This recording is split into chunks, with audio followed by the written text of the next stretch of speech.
Yeah, I have a piece coming out about this next week. So after the piece that I wrote this week about the bailouts, when I talked a little bit about how this bailout is going to essentially bail out a record period of stock buybacks. There was one stat that showed that between 2004 and 2014, companies spent $7 trillion collectively on stock buybacks. In the banking sector over a period of a couple of years. They spent over $260 billion, which was over 100. It was like 110% of net revenue, which meant they committed all of their net cash flow plus a little bit more on stock buybacks. And what are stock buybacks? People who don't know, it's basically the company takes some of its available capital and some of its resources, and typically it's the board will vote, let's do some stock buybacks, let's spend 10, $20 million and go out into the market. We'll buy up a bunch of our stock. And then typically what they do is they either essentially it gets liquidated, or they convert them into treasury shares or something like that, which essentially takes those shares out of circulation, which increases the value of the existing stock.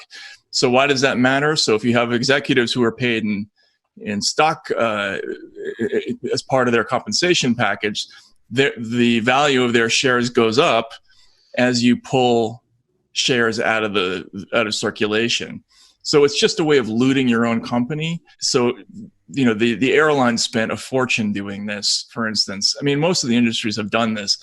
They take a lot of their available capital and resources, they plunge it into stock buybacks, which just makes all the executives richer and the shareholders richer, and also steers money away from research and development, from increasing salaries for their workers. Like there was one stat that showed companies could basically have given raises of over $10,000 a piece. Some of the biggest companies, like Home Depot was one of them, to all of its workers if they hadn't spent that money on buybacks. So buybacks it was once against the law, actually, as stock manipulation, because again, if you know you're going to do this, you're raising the value of the stock.